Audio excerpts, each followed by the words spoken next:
Here is the BP Ultimate Grid. Angus Fogg on pole. All his miseries might pay off. He's beside Alan McCarrison, row 2, and it's Christina Orr and Shannon Coker, the debutante this weekend.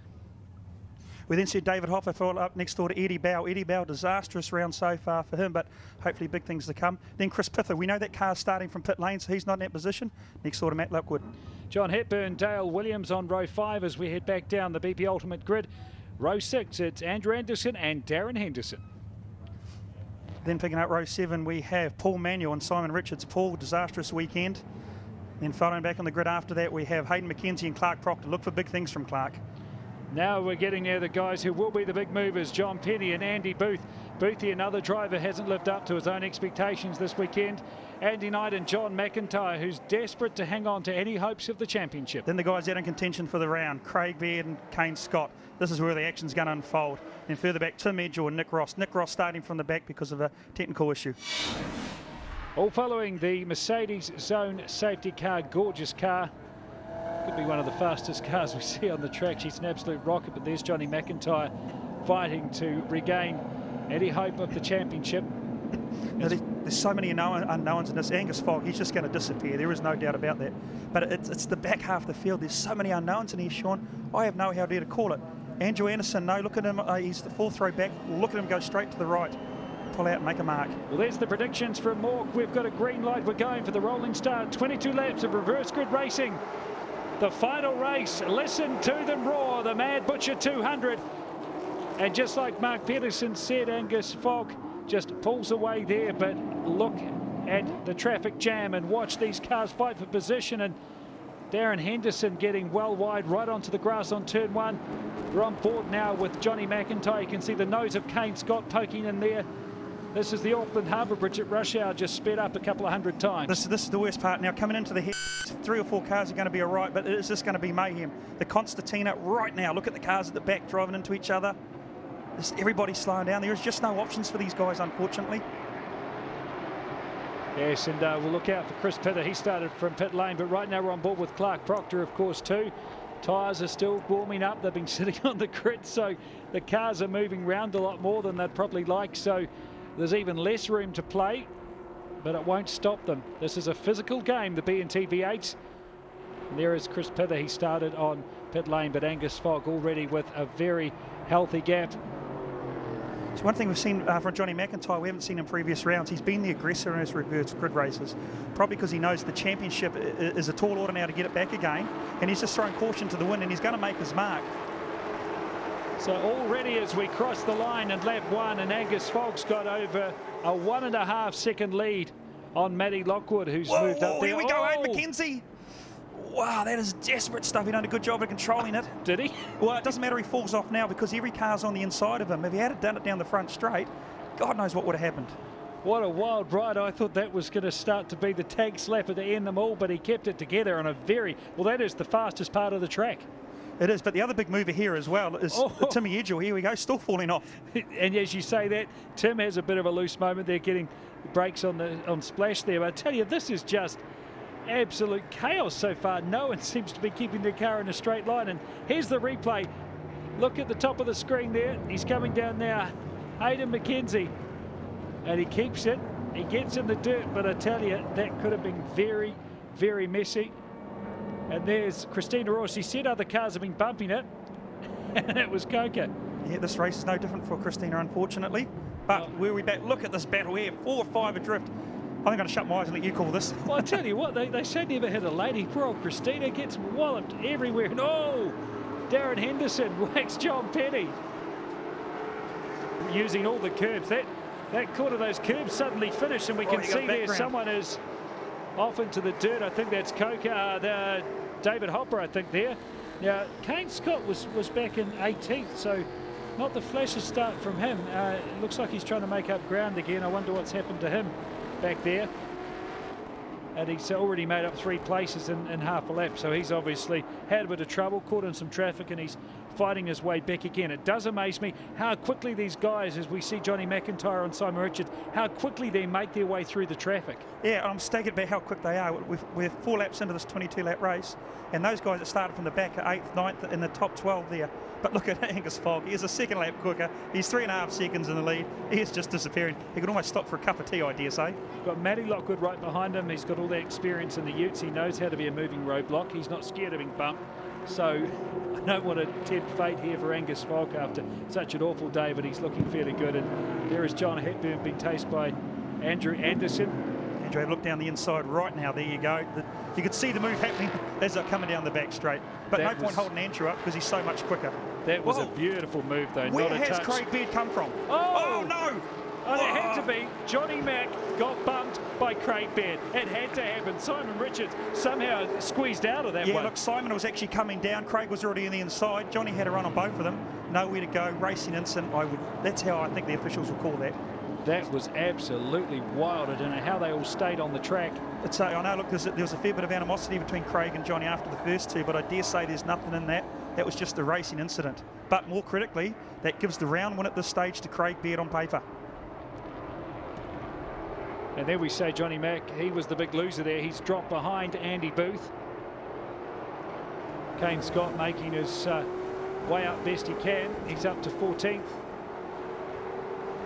Behind Tim Edgell. Now we've got to keep an eye on Tim Edgell. As we're on board now with Kane Scott, there's Tim right ahead of him.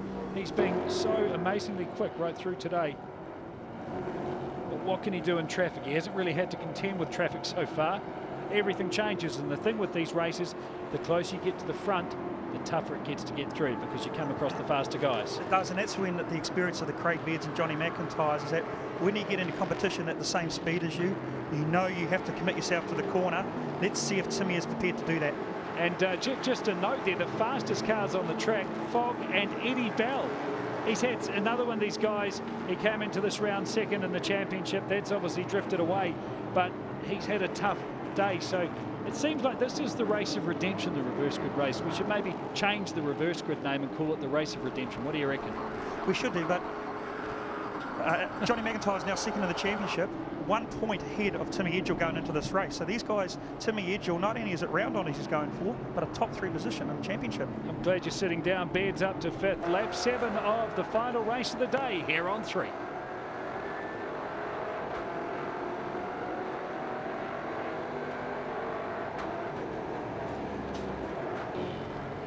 We're at Manfeild for the Mad Butcher 200. This is the final race of the day. The reverse grid race for the BNT V8s. The fast guys are making their way through this field incredibly quickly.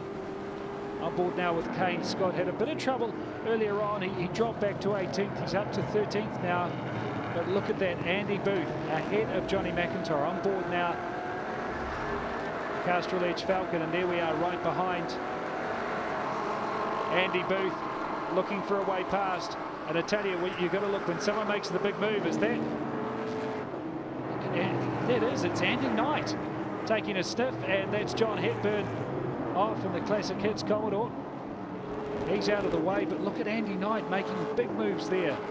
Now we've got 5 of the hardest charges in the championship going on. Timmy Edgell's right in this battle as well. So what does Johnny McIntyre look down the inside here?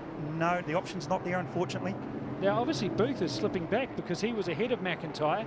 So in just a couple of corners, Booth has really gone off the pace, and Knight's going on him now. So I don't know if Booth's tyres have started, the car's started to lose. The Commodores do drop off, and it seems that's happening because there we go. See you later, Marty Devlin. Big Ben's behind, and there's Tim Edgell looking through as well. Look who's in the background there, Kane Scott. But the Commodore is so quick in the hands of Andy Booth for 6 or 7 laps, but it just gets to the point. It's like hitting a brick wall for some reason. It just floats back. And that's what we've seen now. Oh, it's not going to work, Timmy. Goodness me, Tim Edgell's been so quick today. His maiden victory in the first race. Wasn't able to make it stick later on, but he's looking very good. I tell you, a victory here and take the round, you know. But right now it's looking good for Craig Baird. He's up to 5th, and that gives him 12 points over Edgell for the round. So he'd take the round victory, extending his championship lead. So it seems this guy is getting too hard to catch, especially for Johnny McIntyre, who needed to really clean up at this round to regain his championship lead or even get back in the hunt. Craig Beard's already up to 5th place on the back of Andrew Anderson. And look who's behind him now. Johnny McIntyre's been released from Simon Richards, so let's see what he can do. But Andy Booth, this guy just does not know how to give up, does he? Don't know who's writing these scripts, but they're doing a damn good job, because what do we have again? Johnny McIntyre neck and neck right near the front of the pack. They just don't get it wrong. These guys always tangle with each other. They can't stay away. They have done it for the last 2 races. Yeah, although they're lying astern behind, Johnny McIntyre's got 4 seconds to catch up to Craig Beard, but depending how long it takes for Craig to process his way past Andrew Anderson, Andrew can be defensive and he can, you know, make it difficult for the cars coming through. So if Craig gets held behind him for 2 or 3 laps, and Johnny will get on the back of those 2.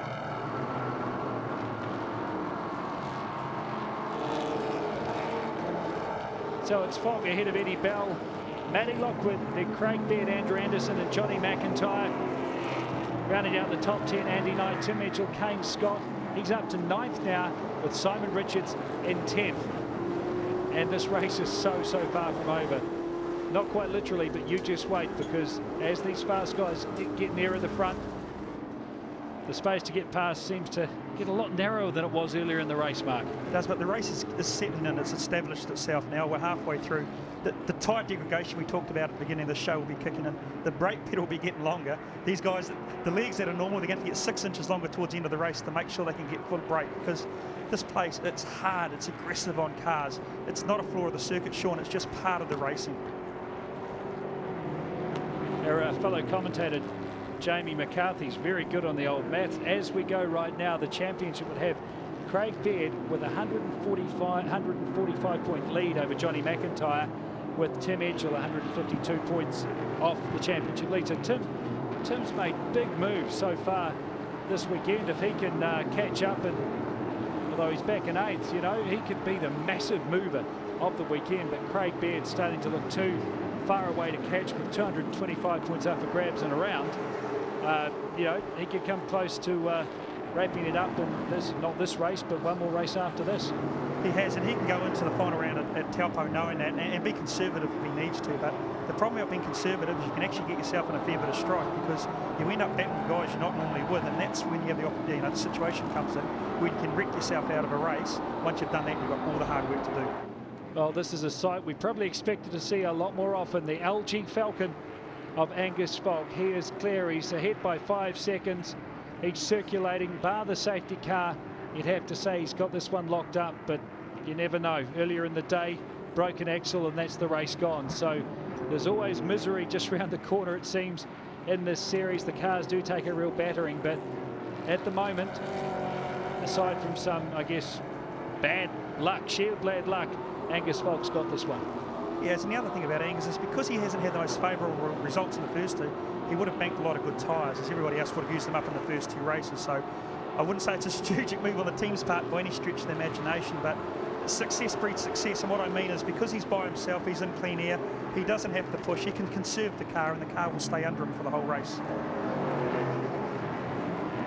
Yeah, though, in saying that, though, he did manage to puncture a tyre in the last race. But look out for Craig Beard. He's in 4th and chasing Matty Lockwood. Lap 14 of 22.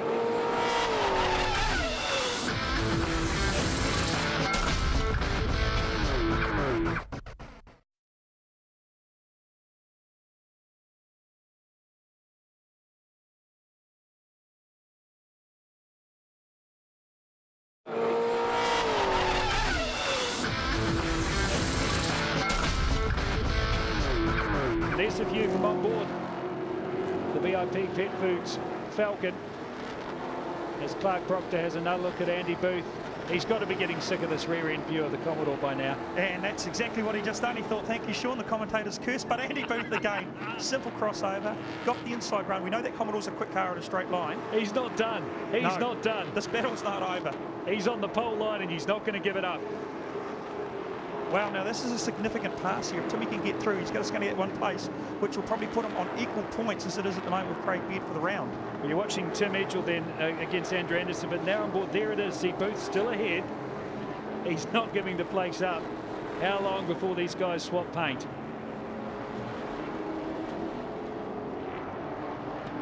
What a battle. And incredible. This is a battle for 11th place. They are fighting for 11th place like it was the championship. Incredible stuff from Andy Booth and Clark Proctor. Now, Matty Lockwood's in 3rd place, which you have to say is an outstanding drive for him. Sure, he's benefited from the reverse grid race, but a lot of other guys that start in the same position have folded. Now, that was going to be the paint you're talking about. You see the wheel stop, that's locking the brake. That's all part. These guys are 11 tenths. But Craig Beard is catching Matty Lockwood at half a second a lap. 5 laps to go. He may run out of time to get that 3rd place. There are so many races within the race. This one is so enthralling and incredible that this isn't even for a place in the top 10. Clark Proctor, he tested his brakes a moment ago. He's held it on Andy Booth sideways. But this time... No, he hasn't got it. Andy Booth is still there. No, he's got... Look, no. I'm here going to argue with us on the side, Sean, all the way to the corner. Boothie is still there. You talk about when they're going to trade paint? Just now. Wait for a bit of drifting here.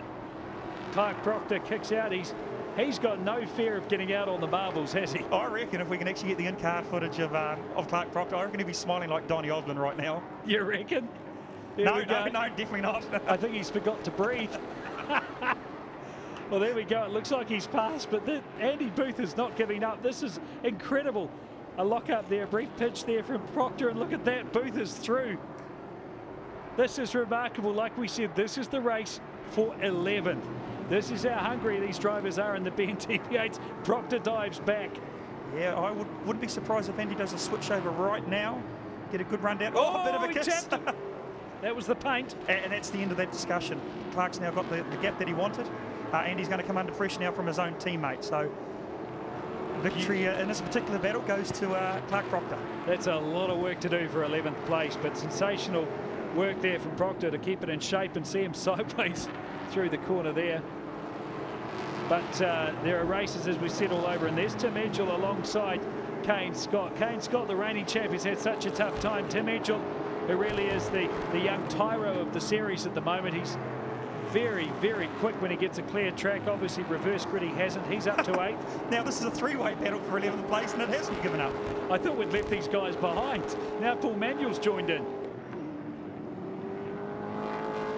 And Chris Pith is actually closing on this battle very quick as well, so there's still plenty of time for him to become a factor in this battle for 10th and 11th, 12th, 13th. And remember, Pith has started from pit lane, so that's a great drive from him. Meanwhile, ahead, Angus Fogg, clear track, just cruising along. These guys just won't give up.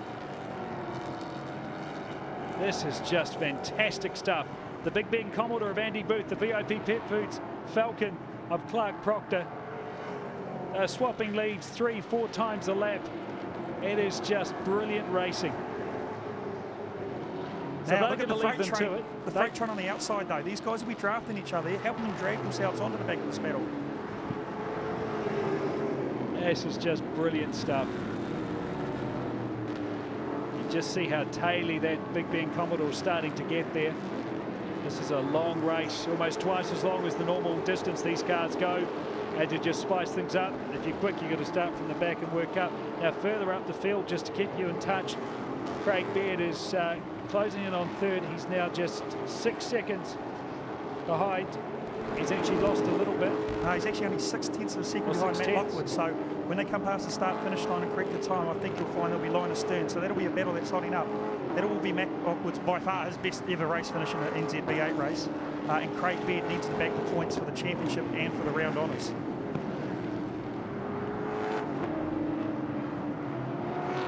So how these guys getting on this battle is still continuing here, isn't it? Sean, also the other thing we've got to keep in mind is that we know Johnny McIntyre was very aggressive with the defensive moves over Craig Beard in race 1 or 2. And rest assured, Craig Beard's got a very good memory and he'll be returning that favour straight back to him. Just must be incredible on board that United Video Falcon. Does Craig Beard look in front? Does he look behind? As Johnny Mac just has a little wee sniff, just sees where the action is, where the way past is. That car of Craig Beard's has gone off. You can see he's doing everything he can to keep the car as straight as he can when he applies the throttle, because at any stage it will just snap on him. He's losing drive out of the back of that car. The last lap, Johnny Mac gained 0.2 of a second on Beardo, so his car is looking like it's in the best shape. So it's going to come down to basically, can Beardo just drive the wheels off this thing to hold on? Look, you have to give full credit to Matt Lockwood. He's got 1st and 2nd of the championship behind him, and he's actually pulling away at this stage. Obviously, he's been away for a few rounds. We saw him earlier on. And he's probably didn't have the best start to the season, but he's come back. And Johnny McIntyre's got a run on Craig Beard here. Yeah, he has. Look down the inside. This is just going to be a horsepower drag between these two cars.